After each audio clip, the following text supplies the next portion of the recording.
All right, welcome into the Sound of the Loons podcast, Matchday preview. Jonathan Harrison here. Joined by Chief Development Officer Manny Lagos. How's everybody doing today after an exciting win for Minnesota United in game one of round one of the playoff series against Real Salt Lake? Hey. Ready to go for Saturday? Look for an elimination game and move on to the next round? There we go, fingers crossed. Joined once again by Chief Development Officer Manny Lagos. How you doing, Manny?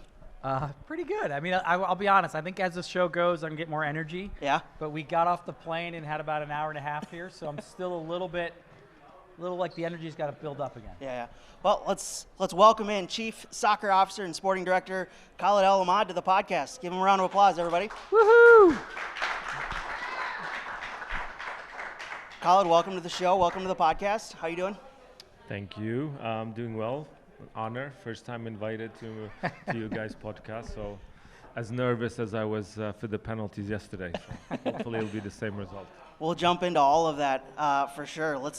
Well, you mentioned the penalties. What was going through your mind as the team got to penalties, got through 90 minutes 0-0? What was going through your mind? What was your emotions as penalty kicks approached?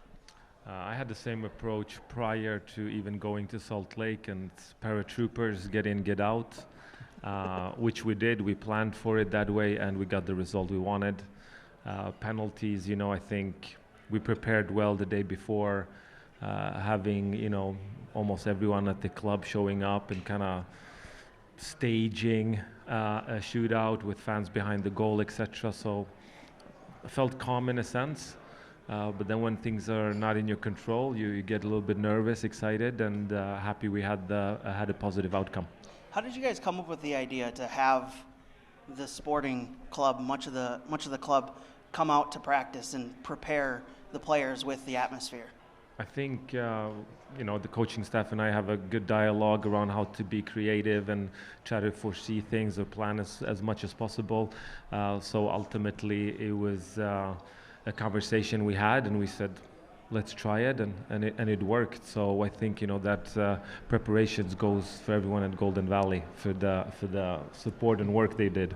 Yeah, I got to tell you, Khaled is being a little bit, kind of just talking about it because it happened, and then the next thing you know, 24 hours later, we have a shootout. But it was a really unbelievable 24 hours. The fact that the coaching staff and Khaled in particular, decided that we want to have our entire staff up at training the day before the game. Everybody's there together. And then he specifically had a lot of the staff on each side of the goals at the ends of the field just cheering and trying to recreate some type of stress. Mm-hmm. And then 24 hours later to literally have that happen, it was really special. I mean, it was a really special day before. I told Khaled that. I thought it was just amazing special. And then the players really embraced the exercise. And then for the shootouts, we had guys that I don't know we'd pick as our number one penalty takers, but they're all pretty much ready to step up. And even Boxes was a pretty darn good PK and a good save. So I thought it was a great moment for the club, a great idea by Khaled and the coaching staff, because I thought it really set the players up mentally for what was coming. I don't want to dive too much into the detail of the match, because we'll talk with Zarek Valentin coming up in a little bit about the details of the match. Just general big picture thoughts off game one. We'll start with you, Khaled. Big picture thoughts on what you saw from the club in game one last night in Real Salt Lake. I think ultimately what I've seen this whole season through ups and downs, resilient together, everyone kind of believes in what we want to do. Started off a little bit slow, but also calculated. I think the coaches and the players are prepared well, and again, for me, it was a get in, get out mentality, and we got the result we wanted. Yeah, I think we have a lot of fans here who follow this team for years, and I don't think you should take it lightly how hard it is to go on the road and win a playoff game, and also to play defensively so well. There was a lot of players that was their first playoff experience, and it is different. Playoffs are much different for even these players that have played high level in certain areas around the world, and to get acclimated and play very similar to how we've been playing the last 6 weeks was just, I think, brilliant execution by the group, and certainly Khaled and the staff prepared them really well. Yeah, absolutely. Bringing the club back to the playoffs in your first year, obviously a big achievement to get back to the playoffs after missing them last year. For you, what was the process of establishing a new culture at the club after missing the playoffs last year, getting them back in? Obviously some adversity early on and adversity in the middle of the season. What was the process for you of establishing that new culture that's clearly taken over the club now? Yeah, I think, credit is also due to people that have been here in the past, because there's a lot of players that are doing well this year that were recruited, past seasons. So it was more about uniting everyone around some common kind of KPIs that we have, common language, making sure, we collaborate across from CEO, owners, all the way down. And I think, Manny, I think you probably see it, and there's a lot of work that goes behind the scenes that you don't always see. Adversity, like in my opinion, it's something we embraced and should embrace, because that's usually when you learn a lot. You can also look at the poor run with 10 games not getting points. That probably prepared the bench to have enough minutes and making us stronger as we hopefully continue to progress in the cup. Yeah. What's been the biggest thing that you've noticed, Manny, over the development of this year under the new regime? For you, what's been that biggest improvement and changes that you've seen over the last year? I think there's a lot. I just think there's a lot of excitement that our fans and the club should have based on Khaled's mentality of talking about embracing the adversity, but also just give a little more insight. The reality is every year there's going to be adversity. We're going to end the season at some point this year and have expectations to be better. And just it's exciting to see the club function in a way where it's navigating that adversity in a way that the best we can, and really having Khaled have people roll up their sleeves and communicate and talk about where the strengths and weaknesses are. And I think certainly that losing streak, I don't want to dive too much into the internal side of the club, but the energy to talk and think about what we were doing well before, and what in the middle was not quite working, and having real honest dialogue to try to see about it. And then that even went into the scout and recruitment department for their side to have a great transfer window, for Khaled to really kind of continue to grow and build an area of the club that we have high expectations will continue to improve. Gets me really excited. I think that's probably the biggest change I've seen is that interchange of exchange and ideas from the first team, the second team, the academy, sporting department, front office. And again, I do think tougher days are ahead, actually. Yeah. So it's really nice to see that. Khaled, when we talk about, Manny mentioned the losing streak, I don't want to delve too much into it. I want to ask how the adversity that the club faced in the middle of the season, when things didn't seem to be going right, how do you think that prepared the players on the field, the coaching staff, the front office, for what has clearly evolved and developed into excellent form at the right time of the season going into the playoffs? How did that help the club get ready for this time of year? I look at it as a whole. I think from the first day I came preseason, the responsibility the players took, Cam took, it's all connected. Talking just about a 1 month period that, made our season or made us stronger. I think the whole process has made us stronger, more prepared. We subbed a lot already early in the season. We then didn't have a lot of players, but then you had a lot of leadership, quiet leaders, whether it was Zarek, Boxy, Trap. I think, specifically players in this situation should get the credit. But ultimately, I think every day that we've spent together has prepared us for this. Yeah, absolutely. Manny?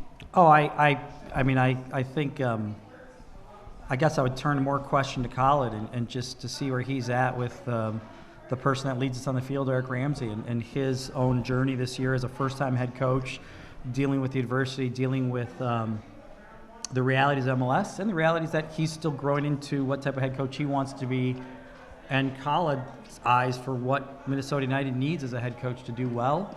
So I guess I would just ask the question, an assessment of Eric this year and where we are with him. Yeah, I think Eric very similar to the entire coaching staff, right? Eric's first playoff, Dennis' first playoffs, Tom Foudry's first playoff. They all just, I think the best thing was how open they were to always listen and adapt. And I think that's probably my biggest compliment to the coaching staff and the players. And if you do that and work hard, I was quite confident that it's all going to fall in place. What's the biggest thing that's surprised you about Eric Ramsey since he's taken over the club? I would say no surprise. I think he's doing what I know he can do and expect of him. So just really happy that him and the coaches are delivering. And I actually only think that it's only going to get better. So happy with their work. I mean, Khaled has known him and knew probably a little bit more. I would say for me, it's just how curious he is, how hungry as a sponge to learn, to grow. Somebody that has such a acclaimed career at a young age and a lot of ideas, but I really think he set a tone of culture by really wanting to listen and learn and really express to everybody in around him that every moment is not just about how much of an expert he is, but what he can do and how he can continue to learn. And certainly for the club, it's great because last night was a great learning experience for a lot of people, in particular our coaching staff. Yeah, especially on the road, which has been a strong point for the club this season. What, for you, Khaled, has been the key to the success for the club on the road away from Allianz Field this season? I think people are going to think I'm boring after a while. For me, home or away, yes, there are subtle differences, but again, it's credit to the coaches and the players of what they do in the training ground. Like what the fans doesn't see is where the real work happens.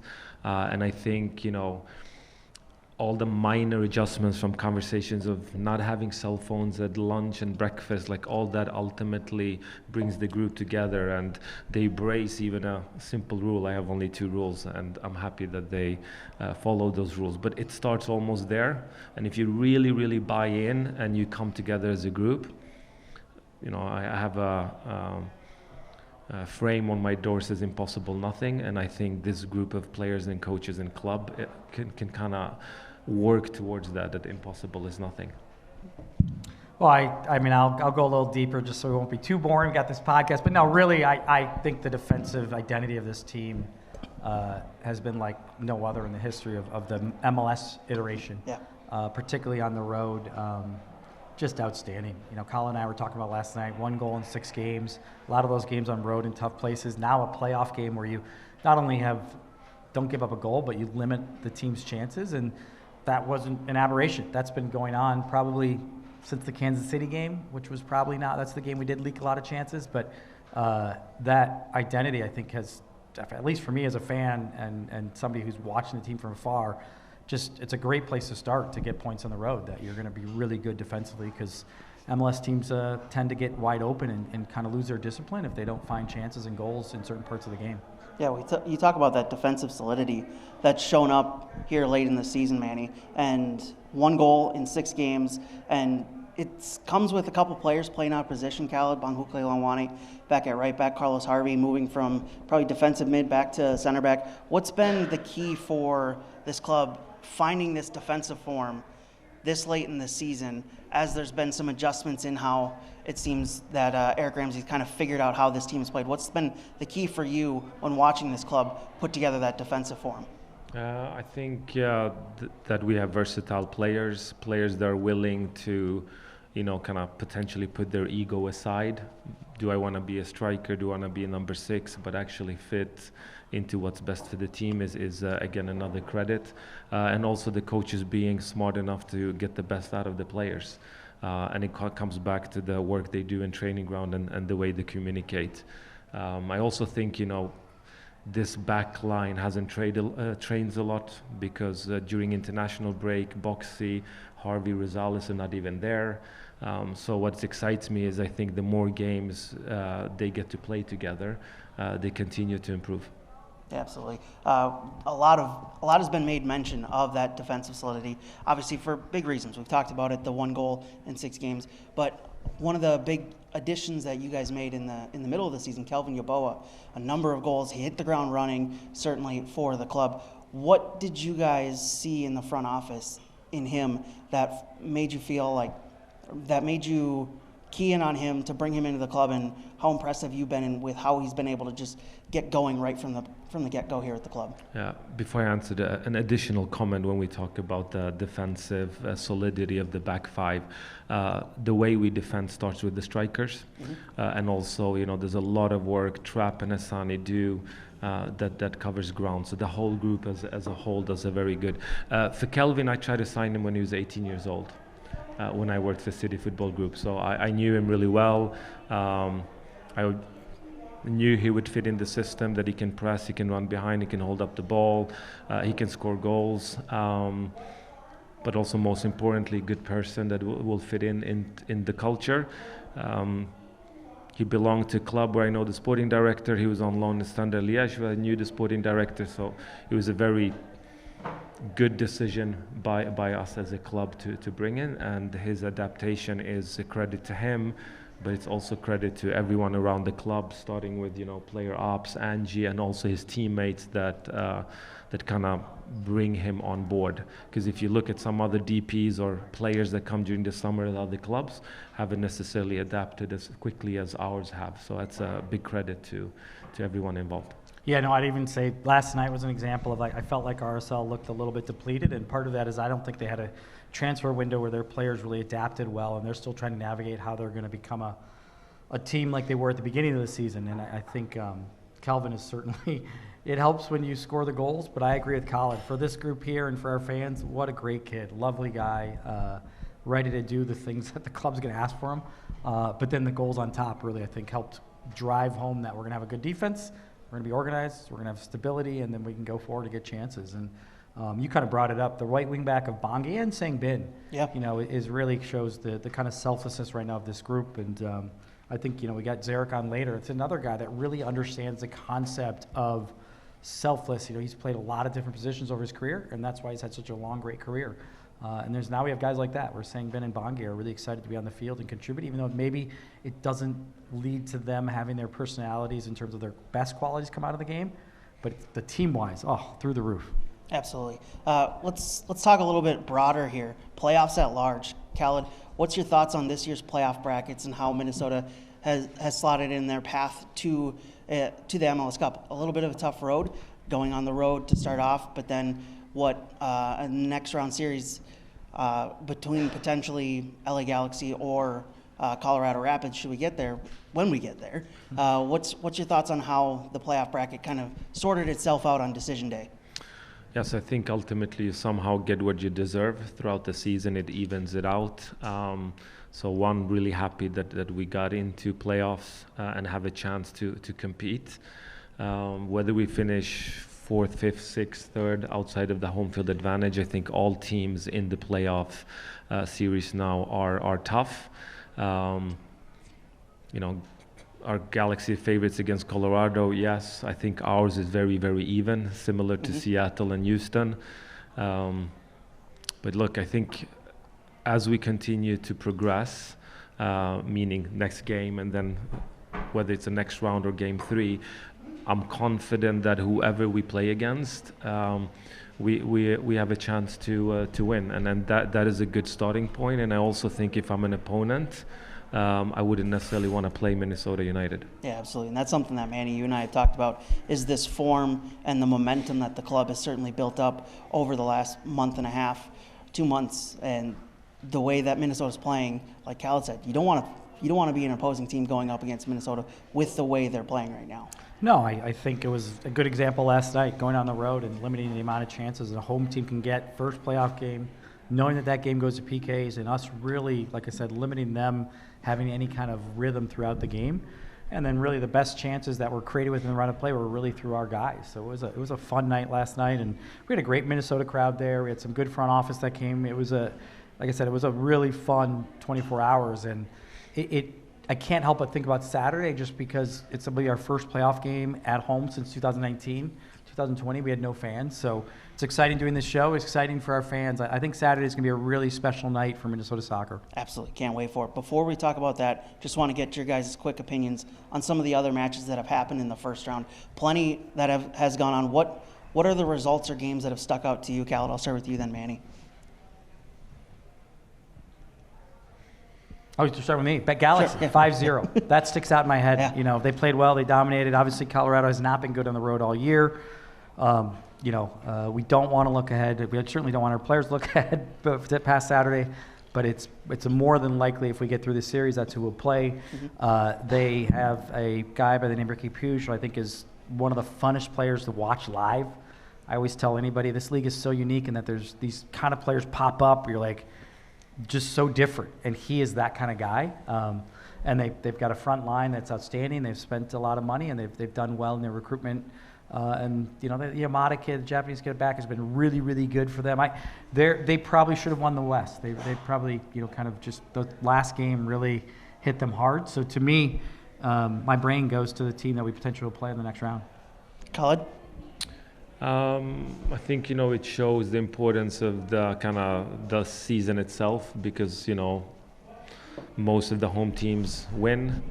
The importance of hopefully winning the first game puts you in a better situation. I called that Red Bull was gonna beat Crew. So I think that was a good win. They really showed how to play football without the ball. I thought they did that really, really well. I just find all the games being different and exciting. But obviously the most exciting one was when we play. Absolutely. And so let's talk about that. Game 2 coming up this Saturday at Allianz Field. Cannot wait for that one. 8 p.m. kickoff this Saturday. Tickets still available, so make sure that you are part of what's going to be a sold-out Allianz Field this Saturday. What are the keys to ending this series this Saturday at Allianz Field, Khaled? That every fan shows up and continues their fantastic support. Compared to, yesterday, I think coming from Europe, for me, there's 2 games to win. There's one off the field and one on the pitch, and I would hope and look forward to coming home and having the fans show how great they are. And I think the details I'll let for Manny and Zarek and Tani talked about. I'm always very leveled and a bit boring in my answer. Is just keep doing what they're doing every day. And if we do that, we will be fine. Yeah, I'll take Khaled because he is going to be reserved. I'll be like, I first and foremost, I hope Boxy continues to be in Arango's pocket. I mean, it's just so fun to watch this guy who, is torn up the league for years and now comes up against our defense. And it's not just Boxy. I mean, Harvey probably had the best game of anybody in the team last night. And certainly Diaz, dealing with that early yellow card and still playing so well was amazing. But I think it starts with, making sure he doesn't break that 14-game not scoring a goal streak. And then after that, I think everything kind of falls into place. I think last night we were okay going forward. I think we're going to have a lot of guys in the field that are going to be hungry to get the ball, move the ball a bit more, and be a little bit more adventurous and get numbers forward. So I think the key for me, though, is really what our identity has been now the last 6 weeks, being really good defensively, and then I think they'll be excited to get numbers forward. Yeah, looking forward to it. Make sure to show up to Allianz Field this Saturday, November 2nd, 8 p.m., Game 2 of Round 2, Loons versus Real Salt Lake. Khaled, thanks for stopping by the podcast. Appreciate it. Thank you for having me. I just want to say, too, Khaled, I mean, I know we all got off the plane. We were pretty tired. It was an exciting night. You kind of have these downs. We really appreciate you coming here before you go to your family.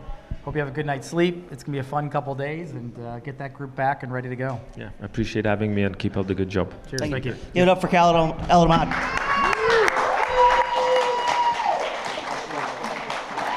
Thanks. Appreciate it. Khaled El-Ahmad there joining us here on the Matchday preview. Make sure to get your tickets for this Saturday's game. As I said, 8 p.m. kickoff between Minnesota United and Real Salt Lake. Wanted to give a big thanks to Brit's Pub for hosting us tonight. Make sure to go and visit. Make sure to go and visit PK. He's walking around making his presence known. Get a picture, get a high five.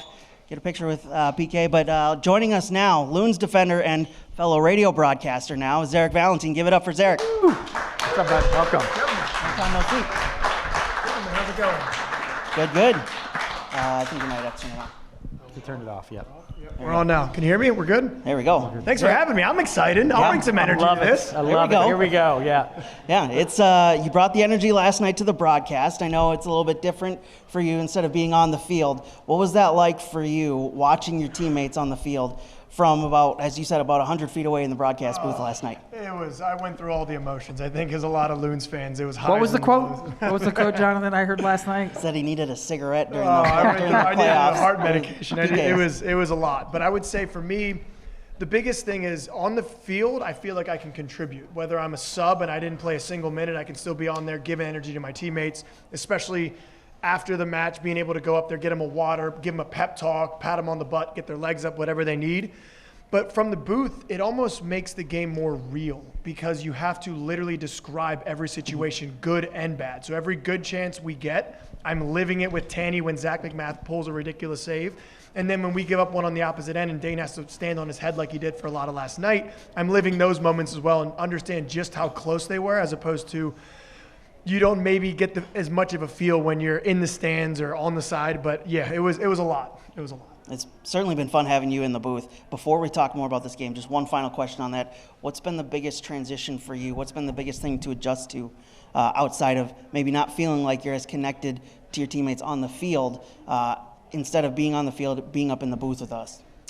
I would say actually trying to help mid-game. I usually go down for some of the translation stuff, but being able to help from my vantage point. It's very different watching the game on the sidelines as opposed to watching it up top. And thankfully, my teammates have put enough trust and belief in me in terms of allowing me to maybe say, hey, this is what I'm seeing from the top. Because again, the distances, for example, between some of the midfielders may not have been exactly where we wanted to. And that's something I can see from the top and maybe not field level. So for me, that's just been trying to adapt my role and really embrace the transition that I've been going through, the second half of the year to find value and to embrace the change, because I think that, as we talked about players playing different positions and really attacking those and embracing those moments as opposed to maybe being scared and kind of being in a shell. So for myself, trying to always find value and trying to help my teammates in whatever way, whether that's my energy, whether that's a translation, whether that's some football knowledge, just really, really being there as much as I can for them. So you're in the booth with us because you announced your retirement a couple weeks ago. So what's next for you? I know there's a lot of questions from Loons fans about that. So what's next for you if you're comfortable delving into that? Yeah, of course. It was a very special night, and I have to shout out, the organization, Dr. Bill again, Khaled and Sherry and Manny and everyone that really, made that very special for myself and my family.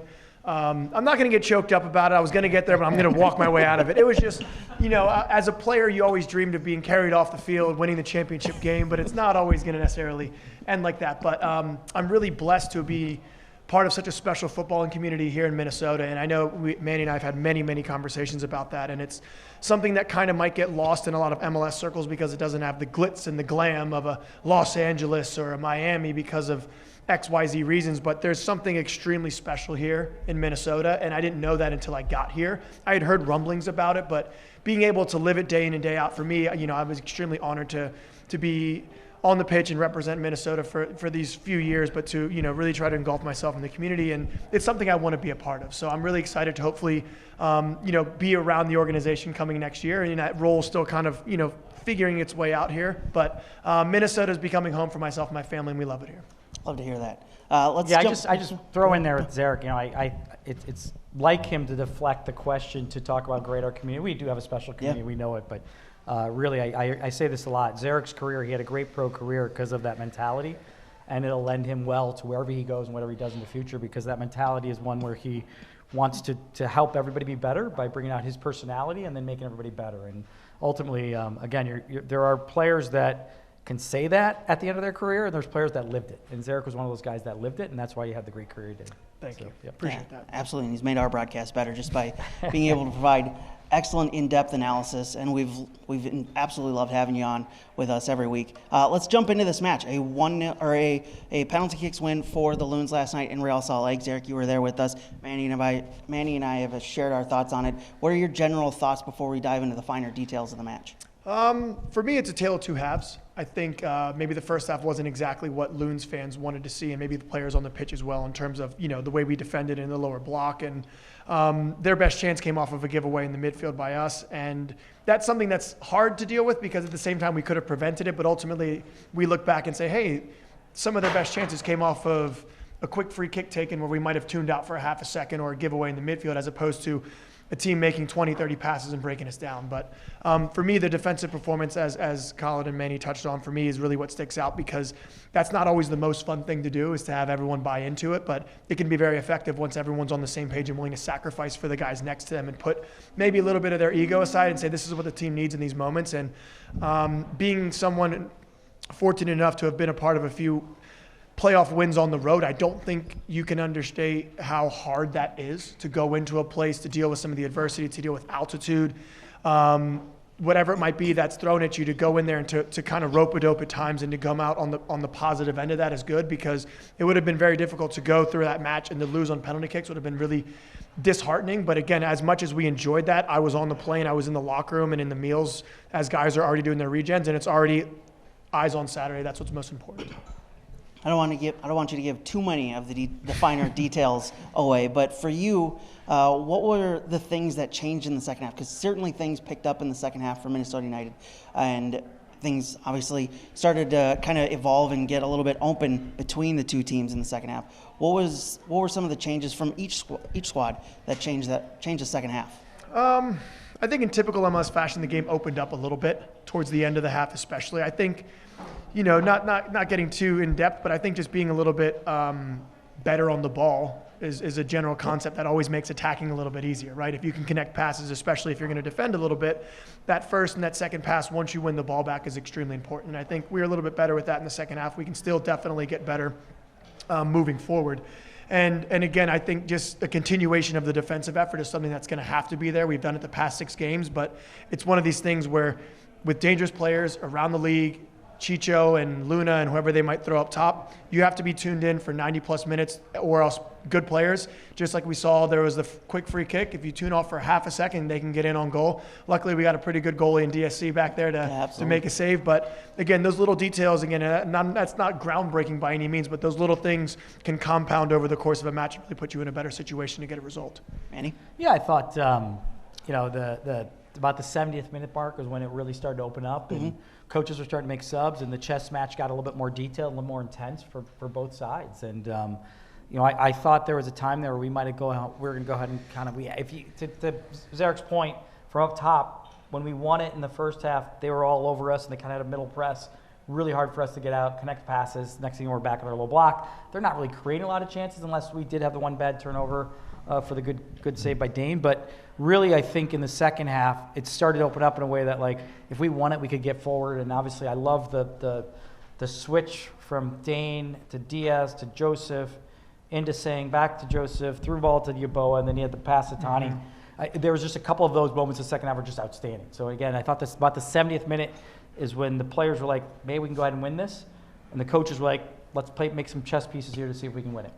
Zarek, as a defender, when you have a goalkeeper like DSC, who was on one like he was last night, what's that do for your confidence as a defender in front of him, being able to know that if something does get past you, you got a guy back there who's just a brick wall?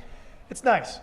I'll tell you that much. It's quite nice, and it's one of these things where we're very fortunate to have someone with that experience, international, to go out there and make saves.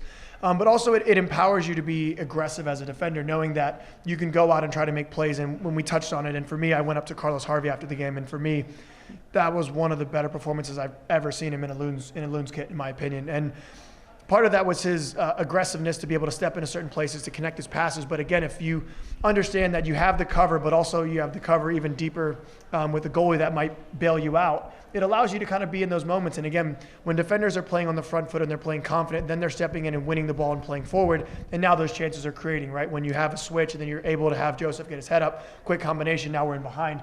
That little bit of confidence to maybe be a little bit more on the front foot as opposed to being a little bit more passive can put you in better situations to go forward and thus potentially create more chances.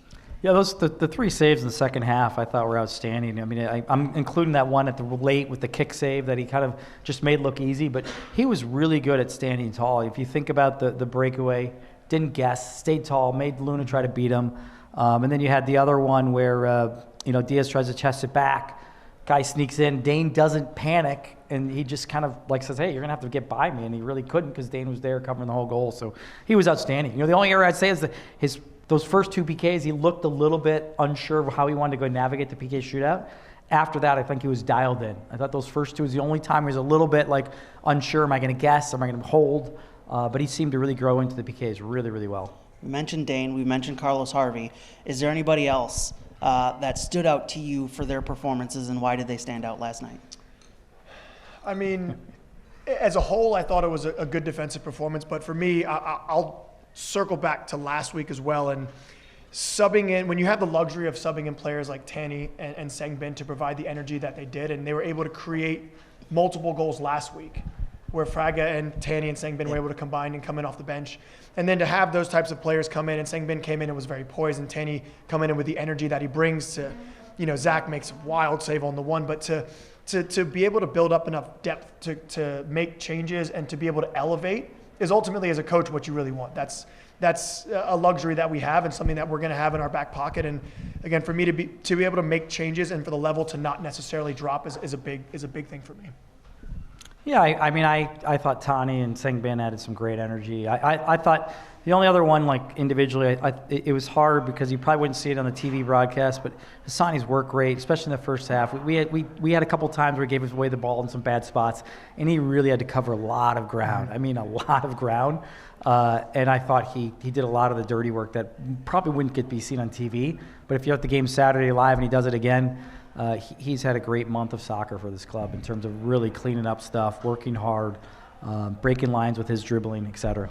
I'm going to piggyback on that. There was a play where we got called out a little bit, and I think Carlos went in to make a tackle, and he got beat on the dribble.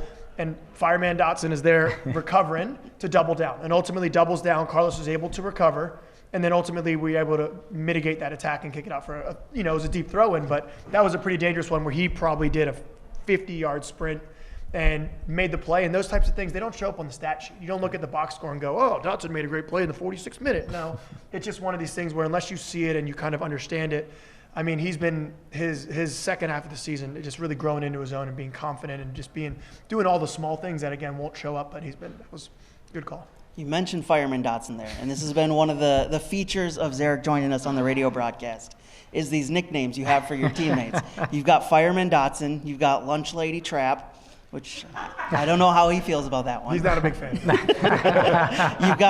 You unveiled Kiwi Commander for Michael Box last night. What are the other ones that we've got for the club? I can't give away too much, but the Kiwi Commander was last night, just the way, again, the way Manny touched on it in terms of just Boxy back there, just commanding the back line with Chicho and everything like that. Those are battles because no matter who you choose around the league, those center forwards all have quality. Whether it's Navarro in Colorado or you have Jovic in LA, you can just Giroux. Yeah. He's gonna be in the trenches against one of a goal scorer that has 10 plus goals this season. So to sit back there and to kind of really be the leader, be the captain, and for me it's just to command that back line. It just fit perfectly, and there's a few more in my back pocket, but we'll save those for the broadcast. I like it. Teasing the broadcast. Make sure you tune in so we hear more of those nicknames for his fellow teammates. We talked about what Minnesota has done well. It was 0-0, so obviously Real Salt Lake did some things well. What did they do that stifled some of what Minnesota was trying to do last night? I would say, as Manny touched on, their repress in the first little bit, I think caused us some issues. I think when we're in a low block, you have to be very, very precise when you're playing out, because if you don't, then the team is able to repress because they have numbers high. So I think initially their repress was very good, and it kind of just didn't allow us to get out, and we were able to in a little bit of a lower block. And I think we did a little bit better with that in the second half. So I think potentially maybe understanding that that's going to be a point where they might have, a point of emphasis, along with the fact that they just kept switching the ball from side to side to side to side. That was very evident that they were trying to do that, to shift our block as much as possible. So understanding that that's probably not going to be something that's going to change. It's just a matter of being able to deal with those situations as best as possible and be cognizant about our rotations, and also just not tuning out, because when you go side to side to side, what the team is hoping for is that your two midfielders and potentially Will Trapp and Hassani maybe get lazy and don't necessarily slide as quickly as they can, and then try to attack that space in between those lines. So I think that first half definitely was something that we're going to look back and try to, get better on. And I think we did in the second half. But again, we always got to look back and try to see where we can get better and to really go out and, get a goal in the first half, get a goal in the second half, and then really take it to them. Manny? Yeah, I mean, I think we didn't get in behind enough in the first half. So I thought Kelvin had some great moments in the second half and did well and really kept our shape, was disciplined. But he probably needs to run in behind a little bit more in that first half to stretch them a little bit. Until Tani came in, we didn't have enough of him seeing.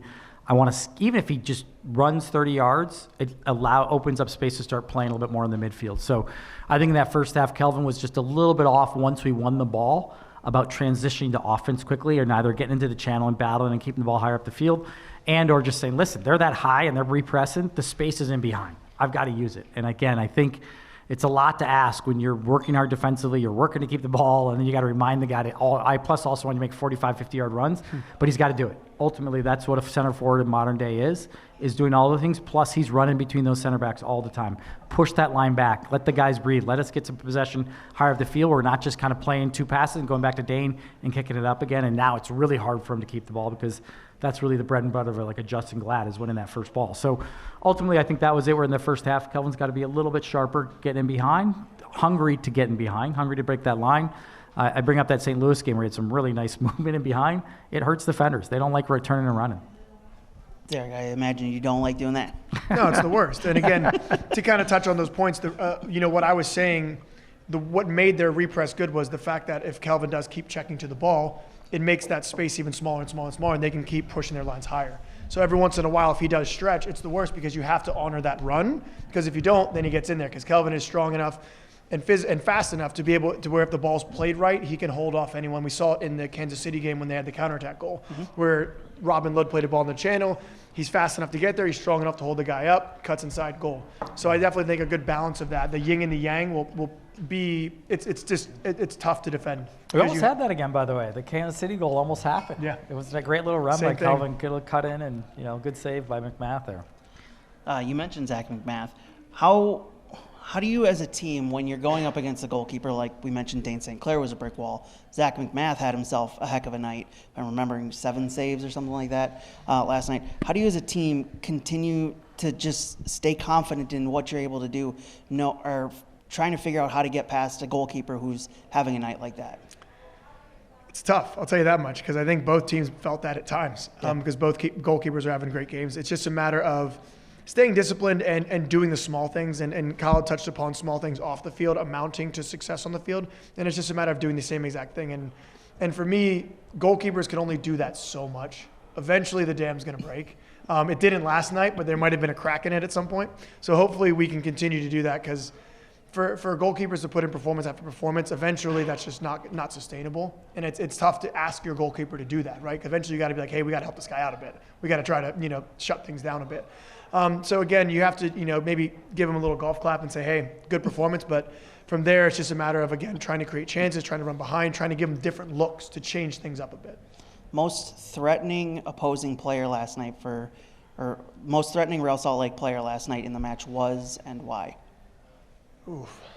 I really liked the Greek kid last night. I thought he played well. The left back. Katranis? Yeah, I thought he had a good game, and I thought it was a really good tactical battle between him and Bongi. I mean, I thought Bongi was great defensively, to be honest. I think he worked his butt off and really kind of embraced when we needed to have a back five, when Zarek talked about that low block. But he did get forward quite a bit and had some good crosses. So I think for him, that was probably my player of the match on the RSL team. I would say my player of the match for the Salt Lake team was probably the Loons tuning out. I mean that in a funny way, because I think, again, it's frustrating to look back and think that some of their best moments came off of maybe a bad back pass, a giveaway in the midfield, a tune off on a set piece. Those are those three best moments, and those came from us. So again, as a coaching staff, you're probably thinking, this is extremely frustrating, because without these maybe, little lapses in concentration or whatever it might be, they wouldn't have created much. But at the same time, you're also going to go and say, hey, if we're just that much sharper and we're that much more tuned in for 90 plus minutes, and we're really, ready on set pieces, getting set early, getting early starting spots, we will limit them just that much more. So I think it's tough. It's tough in one sense, because again, we might have shot ourselves in the foot a little bit, but at the same time, now we can look back and say, listen, if we don't do that and we continue to do some of the other things, well, they'll have even less chances. So what changes for Game 2? Obviously, Game 2 of the series coming up Saturday at Allianz Field, 8 p.m. kickoff. What changes with this? It's an elimination game for Real Salt Lake. They lose, they're done, their season's over. How does that come into play on Saturday? What are the changes that they make that Minnesota has to account for? I think we'll see a lot of continuation potentially of the second half of the Game 1. If anything, the one thing Salt Lake can do at times is yesterday you saw them build out of a back three with Katranis going high and kind of really being isolated against Bongi. They could potentially shift their three to now push their right back and maybe slide Anelli and make him go high, or bring on Andrew Brody and push him high and then bring on Gonsalves. So they could maybe, Gonsalves is a DP, so you figure he doesn't like being on the bench, and maybe Pablo might want to put him in the game earlier. You could play Luna centrally from the start, or play him on the right and then tuck him in and put some, the outside back higher. So I think they have a few ways in which they could tinker with their formation. And for me, with the Loons, it's about controlling the controllables. And again, that's such a ridiculously boring coaching point. But I think that there's so many situations in a game where there's finer details, and there's a lot of details that go on behind the scenes that you guys are, don't see. But if the team goes out and executes a lot of these things, we've seen complete performances. We saw it against St. Louis. We saw it against Colorado, where if our team goes out and executes all these finer small points to a T, we are very, very difficult to play against. Annie? I think hopefully we surprise them a little bit, and it's not like the script. And the script has been pretty defensive, tactical, 0-0. If you're a non-kind of soccer fan, boring games, because it really is kind of tight. I think it's time to just get on them, get on the front foot, score first, and the series is over. I really do think that. I think walking off the field last night, the energy we had and the ability that we really handled them now 2 straight games in a row at their place where they kind of barely had chances, and Zarek said there were chances that we created for them. I think the first goal is really the thing that really changes the series, like in terms of Saturday. I think if we start in the front foot a little bit more, we surprise them a little bit higher line, a little more aggressiveness, trying to get forward, get numbers forward, and say, well, let's just go get the first goal. I think they put their heads down. I think that's the series. I think it's really important that we pay homage to some of their really creative players. Arango will eventually score, so we have to be hungry that it's not against us. It's not till next year that we knock him out. And then I think Diego Luna is just this tricky, clever player that is somebody, again, it's a little like Puig. I always love telling fans, make sure you keep an eye on somebody that's unique. He's a creative, fast, like kind of just always looking for an advantage to get a shot off or try to get a pass off. He's a fun one, so we got to make sure we handle him really well as well. Zarek, as a player, what are these elimination games like when you're the team facing elimination should you lose? What's going through your mind as you're getting ready for those games? You're going in probably tentative because you're very understanding that with one mistake and it's 1-0, now you have to absolutely scramble to get back in the game. So there's a little bit of tentativeness and almost, I would say, erring on the side of let's just play it long. And I think that, I would love to see them just kind of be overly cautious. But I think, as a Loons fan, especially the past month or so, how we've played at home, I would love to see us come out and really take it to them, because with one mistake, with someone pulling a rabbit out of a hat and it's 1-0, then you're going to see desperation set in because they know it's a do or die. So it's really difficult to balance the nerves in an elimination game because you're on the road now. You understand that the margin for error is extremely small. So again, you're probably going to err on the side of, instead of maybe playing a pass into the 6 that if it's not perfect, it gets picked off by Robin Lod and they're off the other way, you might just say, hey, I'll just dump it in the channel.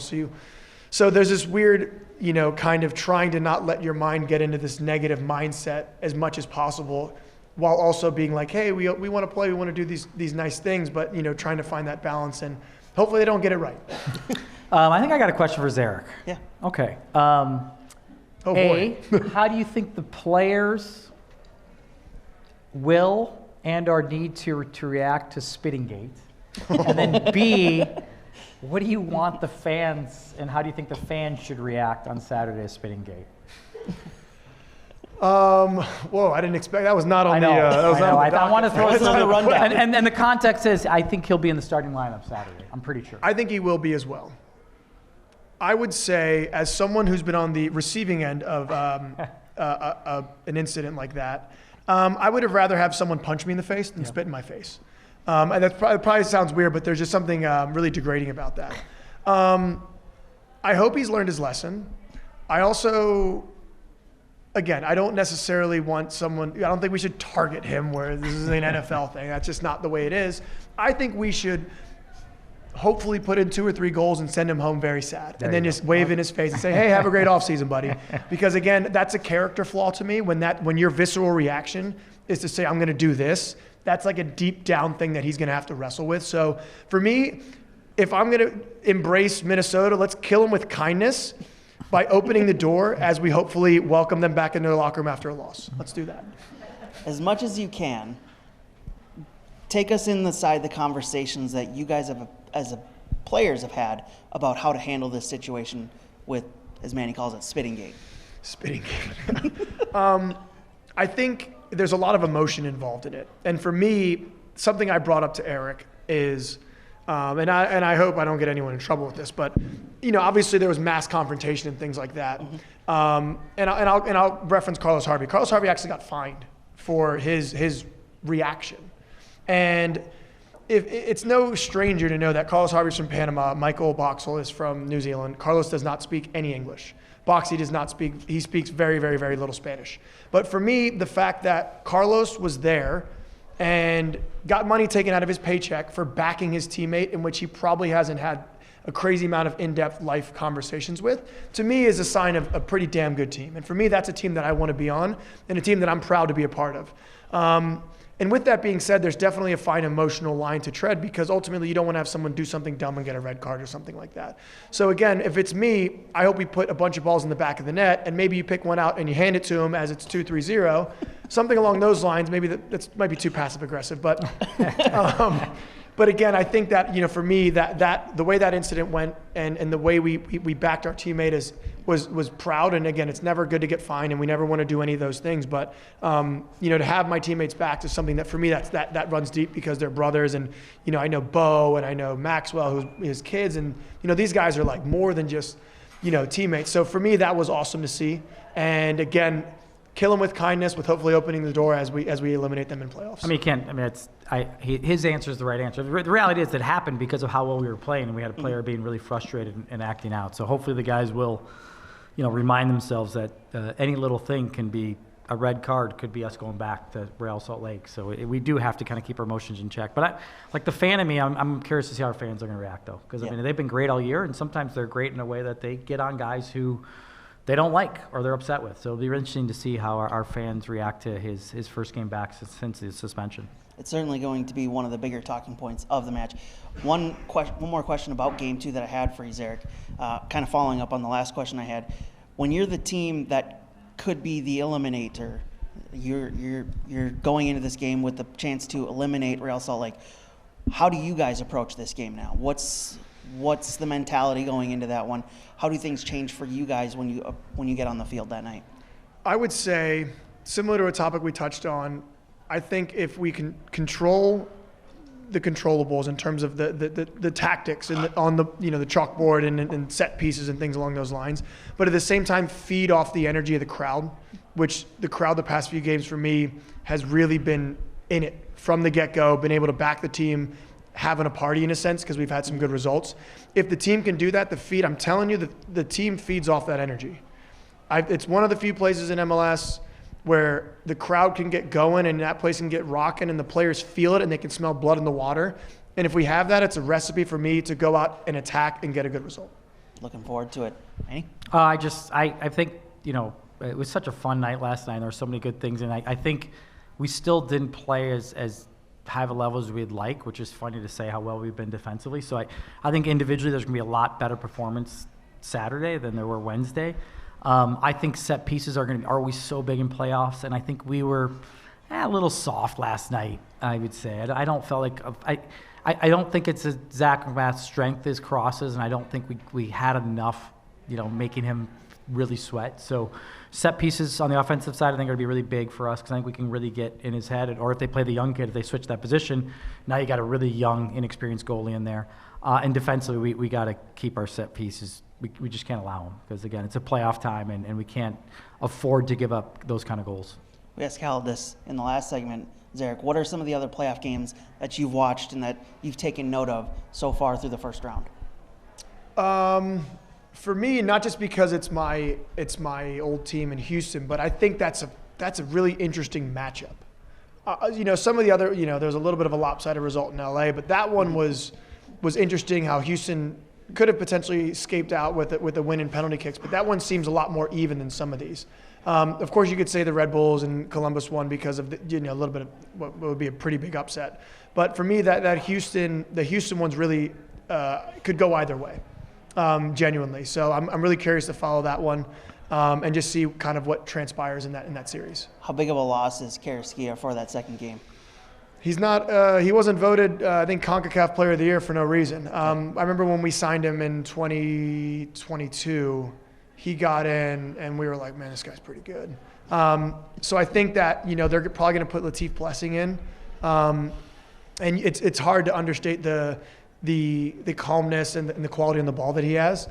But Houston's still dangerous regardless, and again, that's a tough loss for them. But again, I'm more focused on our game, so we can get the win. Absolutely. I do think Benny Olsen is a coach that deals with adversity pretty well. Man, they have a lot of injuries, and now with Kariski out, that's a mountain for them. But to Zarek's point, you almost feel like they're going to figure it out and take that game back to Seattle, that series. Yeah, that seems like the series that's most likely to go to 3 games out of any of the series so far. Yep. Zarek, appreciate you joining us. Love it. Thanks for having me, guys. Have you in the booth with us again coming up Appreciate Saturday. it. Give it up for Zarek Valentin. Thank you, buddy. Another guy got to get home to his family. Thank you.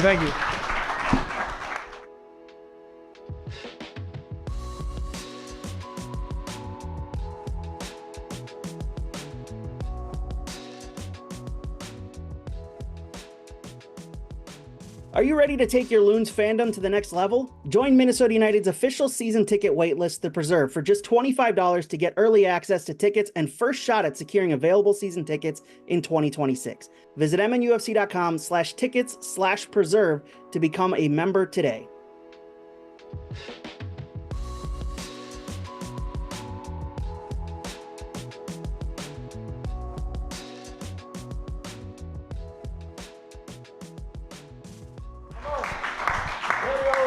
Come on down. Now joining us here on the podcast, Loons striker Tani Oluwaseyi. Give it up for Tani.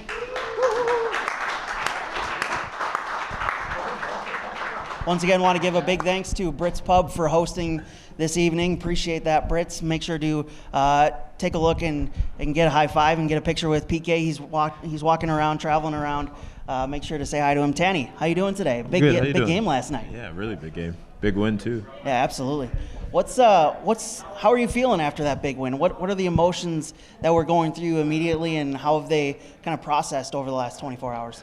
I think for me, it's on a couple fronts. It was my first playoff game in Minnesota, so it was exciting on that front. And then, to go away on the road against a team that's been kind of stalemate all year, and to come away, even if it was on penalties, to come away with that big victory. I mean, even before we got to that game, Eric made sure that we knew that we were trying to do this in 2 games. And to get that one on the road and then be able to bring it back to our fans, I think is best case scenario for us. So, I mean, emotions really high in the locker room afterwards. Guys are just really happy to get out of there with that first win and just keep it going. Yeah, that finish, so clever. When Yeboah came across to you, left foot, I thought it was a great decision to try to chip up and over. I didn't see Zach McMath having that in his wheelhouse. I didn't see that hand coming up. I did not either. I fully thought that was over him, and then the hand just shot out really quickly. It was a great save. It was a great effort. He had a great game. I think. I mean, if the results go a little bit differently, he's probably the man of the match. So I think he's done well for himself. But hopefully next game we get something like that, and this time it goes over. What do you tell yourself as a forward when you're in those moments, when you have a shot that you are for sure that's going in, but the goalkeeper makes a miraculous save? What do you tell yourself as a striker to keep your confidence high throughout the rest of the match? I think it's definitely on a chance-to-chance basis. On one like that, I think the only thing you can say is just tip your hat out to the goalkeeper and say he made a great save. There's not much else you can do there. There's other times where there's a chance you should finish and you don't. I think it's just a matter of kind of coaching yourself through the game, being like, okay, what did I do wrong there? What can I do differently in in the next situation if I get a similar situation. And then I think most importantly, which is something I'm still working on, is just keeping your head up and saying, hey, strikers miss. It happens. If we scored every goal ever, we'd be up there with Messi and Ronaldo and all those numbers. So, you just got to put things in perspective and just be ready for the next play. Yeah, well, certainly the game opened and changed when you came in, and we started to get in behind. We started to create a lot more chances. I think the coach in me observes that you were certainly dialed in, because you mentioned that miss, but you see how quickly it was almost like missing a PK. And a lot of players, like, they go like this or put their head down. Tani very quickly collects himself, got the ball, and collects himself to find Sangbin, who put it over the top, but had a good chance. I mean, that was really impressive to me, and it showed that I think Tani has been very dialed in. It seems like you've really embraced this role of coming off the bench and providing that energy. Is there anything you're trying to do when you approach that role you have right now? Well, I will say in Sangbin's defense, that wasn't the greatest ball I played him. I could have played it a little flatter on the ground for him. But I think he's got the technique to keep that down. Fair Come enough. on. Fair enough. But I think the game we play changes so quickly and situations change really fast, and I think it's important to just always be on your toes and be ready for whatever situation is presented your way. I mean, there was a point in time, I started the season off the bench, and then there's a point where I was starting, and now it's changed again. So it's just trying to stay as even keel as possible, and just whatever opportunity you're given, just grabbing it with both hands and just putting your best foot forward. And that's what I've tried to do on a game-by-game basis. I think we both talked about the goal against St. Louis was one of our favorite goals of the year, just the team side of it, the individual side of it, particularly you and Sangbin's kind of physical, athletic, and technical kind of execution. So fun, and even the ability to find Sangbin and versus shooting, to me, is exemplified what this team's about right now. It's about getting wins, being ruthless, and finding ways to win games. So, really enjoyed that. When you have moved, since you've moved to this bench role, what are the things when you're watching the game from the bench that you're looking for from the opposition before you head out on the field? What are those things that you're looking to key in on as you're watching your team out on the field before you get on the field? I think there's a few things. I think the first thing that I usually watch for is if we're executing the game plan on our side of things. If everything we've worked on during the week, if we're doing that the right way, and seeing if I go on how I can either continue that or change things that aligns more with what we've worked on through the week. And then the other thing is just looking at 1v1 moments, things like that, to see, okay, well, he beat that defender going left here, or okay, that guy isn't the fastest, I think I can beat him with pace, and just little things like that. Seeing the different pockets of spaces and seeing where the game opens up versus where it's been really tough, seeing if one center back is having a career day versus the other one. I think it's little things, and like chances as well, it's like a game-by-game basis. You just have to just be locked in, and then just hope that when you get on the things that you've watched for the 60 minutes or however long it is, that you go on and then you get your opportunities. How were you asked, without giving up too much detail, when you were sent into the game, what was the message from the coaching staff to you on how you could affect the game last night? Credits to our coaching staff. For the most part, our messages are usually fairly consistent. I think for them, they know what we offer. Like bringing on me and Sangbin, they know what we offer. So bringing us on that field, they're never giving us too much information. It's just more of you know what you're good at. Go out there and do that. If it's something different where it's like, oh, we're up 1-0, they're like, okay, just stay at the half. That's a separate case. But this past game, it was just he told us, me and Sangbin, he said, hey, listen, we're going to try and stretch them. You go on the right, Sangbin, you go on the left, and when we get the ball, let's just try and go as fast as we can and beat them on the counter. And I think we did a good job with that. We got a couple of chances from it. I think if McMath doesn't have a career night, we probably go away with 1 or 2-0 and not have to go to penalties. But yeah, no, I don't think they try and complicate things too much. For sure. Elevation, you guys played at it last night. How does that affect how you guys play? What changes do you guys have to make to your game when you go to a place like Real Salt Lake or Colorado? That's at certainly a different elevation than here in Minnesota. Yeah, I do think it is really tough, but there's only so much you can do. I think a lot of it is just adjusting as the game goes by. So the first 10-15 minutes for the guys who start, it's probably a really tough 10-15 than like a usual game would be. So I think they spend that first time probably suffering through it a little bit. And then as soon as your body, starts getting used to it a little bit more, it becomes a lot easier. I think I remember the last time we were at Salt Lake, I remember coming on at half, in the first 10 minutes, I was going through it. And I was like, I'm way fitter than this, and then remembering that, okay, there's the altitude factor involved as well. So I think it's just one of those things where you just kind of have to just push through it until your body feels better, until your body adjusts to it. So we get to the shootouts last night. You're called upon to take one of the kicks. What's going through your mind? How much pressure do you feel in that moment as you're making a significantly long walk up to that spot with all the eyes in the stadium on you? What's going through your mind in those moments building up to that kick? I think a few things. Credits to the coaching staff. They did a good job of, all week. I think a lot of, guys from the front office and them were also there to watch the penalty kickouts. But they did a good job of helping us be prepared for that moment, which was, I think we did it 4 or 5 times throughout the week. And, they picked their guys who they thought would best, take the first 5. And for me, I will be very honest, I was very surprised I was the 5th one. I thought I'd be 3rd, which is what I probably would have liked. But, when you get to that, you start doing the math a little bit. It's okay, well, we missed one. Oh, they missed one. Okay, the 5th penalty's in play here. And then the 4th goes, and it's like, oh, Sangbin snuck it in there. Oh, you're next up. And, I remember just as soon as, their guy goes, I think it was it Anelia, or he might have gone after me. But as soon as their guy goes, I think it's just a matter of that walk-up is always a little bit nerve-wracking, especially, away from home. Their fans did a good job of being really loud, creating a really good atmosphere. So, walking up there, I just kept telling myself the same thing, just like these are the moments you live for. These are the moments you play the game for. And always also just asking on the Lord, just saying, hey, just give me that calm, give me that confidence to step up. And I remember being definitely a little bit nervous because I almost took a Copa America penalty. I just want to put that out there. But if I had taken that one, this would be the 2nd biggest moment. But for sure, this is the biggest penalty I've ever taken in my career. And, stepping up there, I was probably a little bit nervous until I put the ball down on the spot and I got my steps right. And as soon as I got my steps right, that's when I kind of relaxed, took a deep breath, and I knew I was going to bury it. Did you have your spot picked out, or did you wait a little bit to see what he's going to do? No, I go on a feeling. As soon as I won't pick it out until I get up there and I put the ball down. And it looks like I went really fast, which also I didn't realize how fast I went until I watched it back. But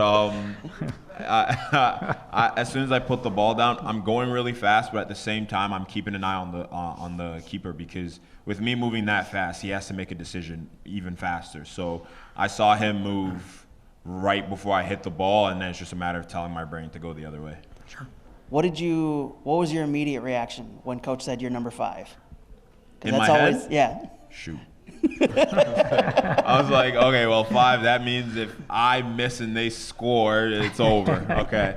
That was probably my first thing, but that had to get out of my head immediately after that thought. I think the worst thing you can do is just to dwell on negative thoughts in that moment, because it's also already such a pressurized environment, already such a pressurized, situation. So for me, it was just getting out of that mindset really quickly and switching it back onto, you haven't missed one penalty all week, you're not going to miss this one.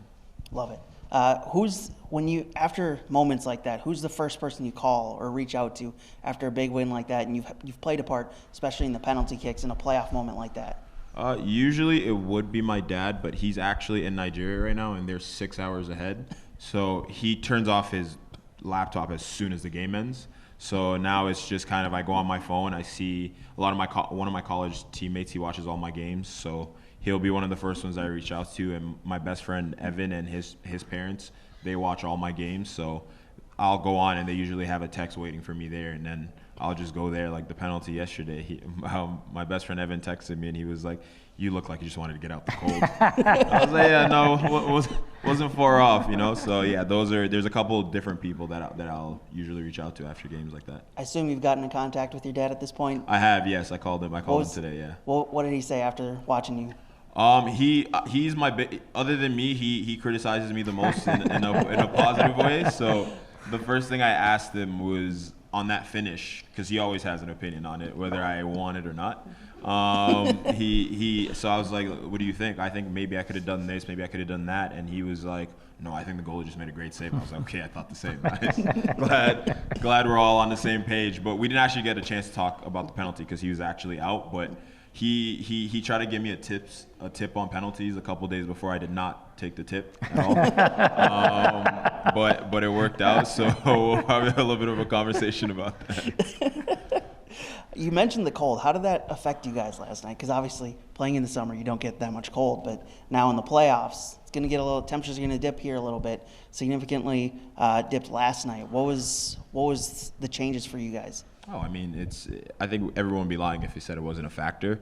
I think it's even more of a factor if you're coming off the bench because you have to stay warm, and it gets to a certain point when you're out in the cold and you're not moving much that no amount of warmth jackets are going to make a difference. So I think it's finding those moments to get warm. So, we'll warm up midway through the first half, or when I went in at halftime, I made sure I got some heat pads on my toes to defrost them a little bit, get the hands going a little bit. Because for me, when my hands go, the brain goes. So I gotta make sure that those are for sure still pretty warm. And you go into the game a lot more frigid than you're used to, and it's just using those first few minutes to adjust and get a little bit warmer and get going, and then it's just kind of pushing through it as well. I mean, I was cold, but I wasn't playing. No, I mean, again, I mentioned to you, I was so impressed with the groups being so dialed in, coming in.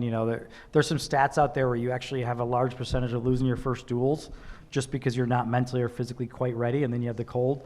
I thought the group, and particularly Tani, was dialed in from the get-go. He's making his runs. He was battling right away. Again, the missed chance, what I loved about it was how quickly he recovered the ball, and we still had really good numbers in the box, and he found Sang Bin for the chance. So, and I thought it was a great PK. Really did. Just cool, composed. Key moment, obviously, led to us getting the victory. So it was a fun one. It was fun. We chatted a little bit the day before about PKs, and I don't know if you were here already. We talked about our front office coming in and kind of creating that atmosphere before. It was a really kind of cool 24 hours to have that, and then have Tani step up, create such a big PK for the club. Just fun. It was a really, really big win. Absolutely. So game 2 coming up Saturday, elimination game for Real Salt Lake. The last 5 times these teams have played each other, the regulation has ended in a draw. What's it going to take to make sure we don't go to penalty kicks on Saturday night at Allianz Field and not have the drama, just get it done in regulation time? What's it going to take to kind of buck this trend of 5 straight matches between Real Salt Lake and Minnesota in the draws? I can't see the future, but I have a really good feeling this one does not go to penalties. Just a lot of it is based on the fact that they're going to be gunning for goals because they have to win or it's done for them. So I think that'll mean that they're going to throw a lot forward, and we know how effective we can be on the counter. So I do think it's going to be a free-flowing game both ways, and I think we hope we can win the game. I think I have every single confidence in the guys in the locker room that we can come out with a win. And I think if we change a couple things from the last game, I think that first 15-20 were probably a little bit too passive and give them a little bit too much respect to start the game. I think if we can start on the front foot, and if we take a lot of the chances that we get, we win that game 2-3. So I think if we can go in this game remembering the things we did wrong in this past game, and head into this game with that same mentality, and then be in front of our fans, I think it makes a world of difference. Mm-hmm. Yeah, I think that he touched on it. Zarek touched on it. I think if the little things will really matter, particularly I think we can win a few more battles in that first half and get our line a little higher and start imposing ourselves in the game, a little more waves of attacks. And I think I mentioned before, I think if we get the first goal, I think they'll put their heads down. So for me, it's, taking care about the little things so we don't get down or we don't get caught in a situation where we have to fight back. And then making sure we take care of the little things by winning all of our individual battles. Mm-hmm. And then to his point, that relaxed kind of focus intensity of finishing and getting forward. It should be a good night, a special night. And I think the number one thing, we know it's going to be a special night for the club because it's a chance to elimination game. Fans are going to have a special night because it's Allianz Field and they're the best fans in the league. And I think the team, I think we even have to remind ourselves a little bit in this game, it's not going to be easy. We will want it to be easy, and we can get rid of that complacency side. And I think even Eric talked about that before this last game. You got to put the work in to get the result. But again, I'm just observing. I think the guys are dialed in. I think they're hungry to get to Saturday. I think they're going to work really hard to recover the right way the next 3 or 4 days, prepare off the field, prepare on the field. And I think we're going to have a really focused group come Saturday. Manny, you mentioned that preparation. Tani, what does preparation for this game 2 look like? I know it's a quick turnaround Tuesday into Saturday. What's the preparation physically, mentally look like for you and for the team as a whole getting ready for a big game on Saturday night? Honestly, when it's that quick a turnaround and you're playing the same team, you kind of have to have the same mindset throughout the entire week. That starts on Monday on the flight there, and it'll hopefully end on Saturday. So that means in training tomorrow, we don't really have the luxury of, recovering too much or dwelling on the last game. We all have to switch on and be ready for that game Friday, Saturday. I think for the guys who play a lot of minutes, we have a lot of really good professionals. They'll do what they need to do to be ready for that game Saturday. And I think it's just a matter of once you're getting tired or you have quick turnarounds like this, like Manny said, you got to focus on the small things. You got to make sure that you're tuned into the small things. And I think that's what's really going to make the difference in this game. If we can, be there all the way up until Saturday, and every guy who's called on goes and does their job. Tani, where's your head at a little bit? You just brought up a good point. It's actually easier for the starters because the cycle of the energy outputs and where they have to get to Saturday is a little bit more managed. But then for the guys who had fringe minutes, where's your head at going into Thursday, Friday? Are you going to stay with the same cycle as the first group, or do you have to get a little extra, or is this one week where you don't have to get a little extra because you're already fit enough? Where's your head going into Thursday, Friday in terms of getting ready for Saturday? I think for me, just because my role's kind of been the same for the past few weeks, it's kind of stayed consistent. My game prep has been the same for the past probably month or so. So for me, obviously, I'll probably train a little harder than the guys who played big minutes on yesterday.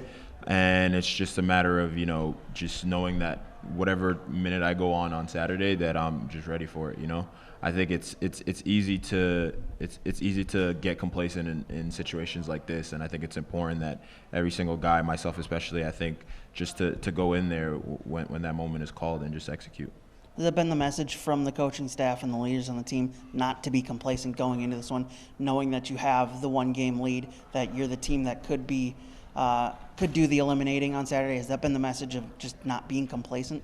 Absolutely. I think we've never looked at this as a 3-game series. I think for us it's always been, let's get it done in 2. So we go into the second game playing it like it's a final, playing it like it's a NBA final game 7. That's kind of our mentality. So I think we're going to go in there. Everyone's going to be dialed in. I don't think if I'm being really honest, the entire season, I don't think you can point to any game and say, oh, that was an easy game. So most of our games have been dogfights, and we don't expect anything less this game. And I think we've been dialed in for almost every single game this year, and it won't be any different on Saturday. Looking broader at the playoff picture, have you been able to watch or pay much attention to some of these other playoff games? And how does that, do you find it helpful to be able to keep tabs on how the other playoff games are going and how things kind of play out in those games?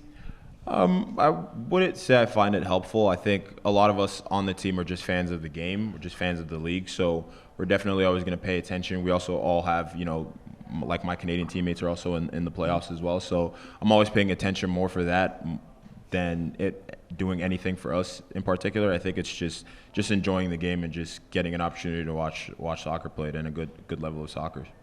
What was the biggest change for you from regular season to soccer to playoff soccer? What was the thing that you noticed the most last night? Honestly, the only thing I can say is the stakes. Stakes are just a lot higher, but for me, it's not that much of a change. I think when you approach the game the same way every time, and you approach it with 110%, it stays the same, whether it's playoffs, whether it's regular season. And I think that's going to be the same for the rest of the games that we play this year. What for you, with this momentum that you guys have built up in this good run that you've been on since essentially the return from the Leagues Cup break, what's been for you the most important thing in the building of that momentum and keeping that going into the playoffs? I think one thing that I will say is everyone being on the same page, because if you look at it, we've had a lot of new guys come in. We've had a lot of guys drop out of the lineup, and we've had a lot of changes from Leagues Cup up until now, and it's been important that every guy, whether they're happy or not happy, is still on the same page with the rest of the team. And I think that starts with Cam Knowles in the preseason telling us that we're going to need every single person in the squad, and it's carried on all the way through. And Eric took over up until now, and just making sure that everyone is on the same page, turned on, and we're all. Eric does a good job of, even the guys who aren't starting, he does a good job of making sure everyone gets reps, so everyone is just kind of tuned in on the same point and the same goal. And I think that's been the most important thing, because you've seen a lot of the games, the guys who come off the bench who make the difference, where starters might not have made that difference, and vice versa as well. Starters make the difference and the bench guys come on and just finish it out. So I think that's definitely been one thing that's been big, just everyone being bought in, whether you're really happy with your role, whether you're kind of happy with your role, whether you're not happy. And I think it's taken us a long way. Manny? Oh, I don't have much to say to that. I like it. Exciting. Let's get going on Saturday. Absolutely. Looking forward to it. Tani, thanks for joining us on the podcast. Give Tani a round of applause. Woo-hoo! Thank you, guys. Appreciate it.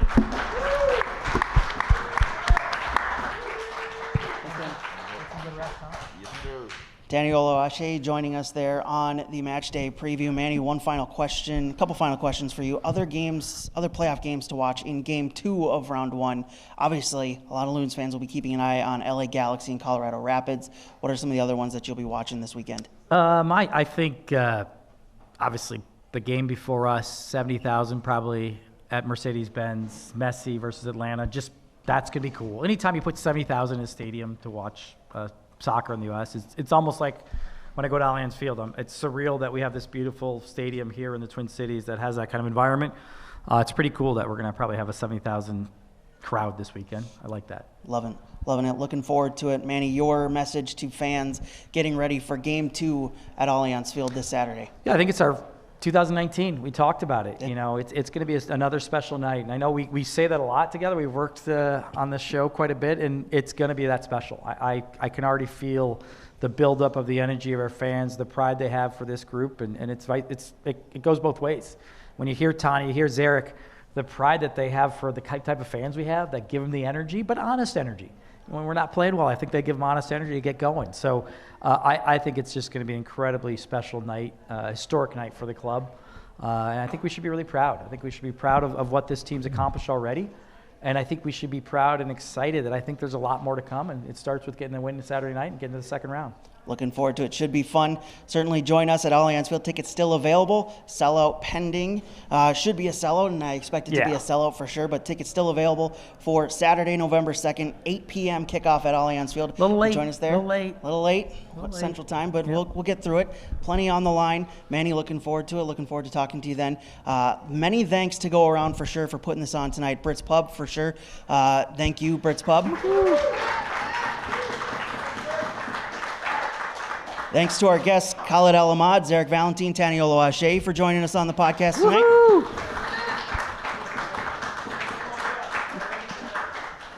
Thanks to the production staff of Noah Johnson, Chris Morrison, Kyle Hayward, and Ivan Buss for putting everything together, setting up, and getting us on the air for this. Give them a round of applause. And most importantly, thank you, fans, for coming out and listening to us talk soccer, talk Minnesota United, and looking forward to seeing y'all at Allianz Field this Saturday night coming up 8 p.m. at Allianz Field, Minnesota United, Real Salt Lake. Looking forward to seeing y'all there. Cheers. Thank you.